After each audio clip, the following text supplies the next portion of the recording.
I'm sitting down for a late breakfast with the famously tight-lipped actor in her beautiful alabaster marble kitchen. Outside, there's a vast expanse of verdant lawn, dotted about with impressive sculptures. The actor is gearing up for the release of the Lucy Kissig-directed Interspace, her latest project with her off-screen partner and longtime collaborator, Henry Easton. Marina and Easton are co-producers of the film, in which they star as a couple desperately in love, separated by space and time, who must somehow find their way back to one another.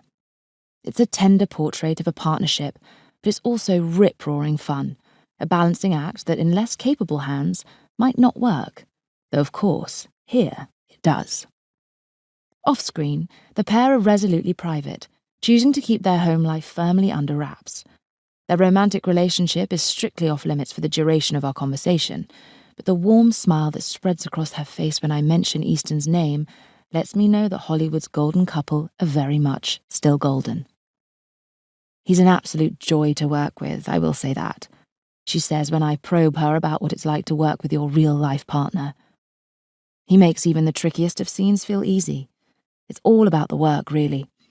Every time I act alongside him, I feel this enormous sense of privilege that I get to sharpen my skill set by learning in real time from one of the greats. She's being modest, as I'm sure any reader would attest. Her incredible career, not to mention her talent, is by now the stuff of legend. Marina, plucked from obscurity somewhere in small-town England, won her first Oscar at just 15 for her debut role, the titular Calypso in Stan Sterling's epic Grecian retelling. The role catapulted her to the top of every ones-to-watch list going, but it was her undeniable sincerity, tempered with a wit beyond her years, that captured the hearts of the world. She followed Calypso with a string of critically acclaimed turns in what have since become contemporary art house classics.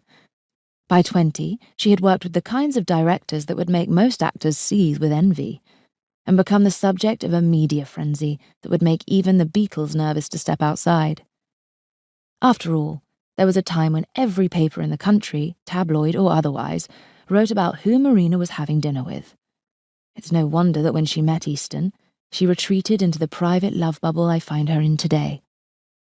Marina survived the media storm, forging strong creative partnerships with the likes of Dior and Gucci, and then came the superhero box office domination with the Protectors franchise and her successful producer credits. Now, on the precipice of her third decade, Marina's star shows no sign of waning. Marina is the real deal. I can't think of any other actor working today, or even this side of Monroe, who has the kind of screen presence or command of their craft she does. She's mesmerizing, says Interspace director Lucy Kissig when we speak on the phone later that week. Or in the words of Marina's Time magazine Person of the Year profile, written by her Protectors co-star and friend Jenny Klein, watching her on screen is so transfixing. It's like being on hallucinogens. It's an almost religious experience.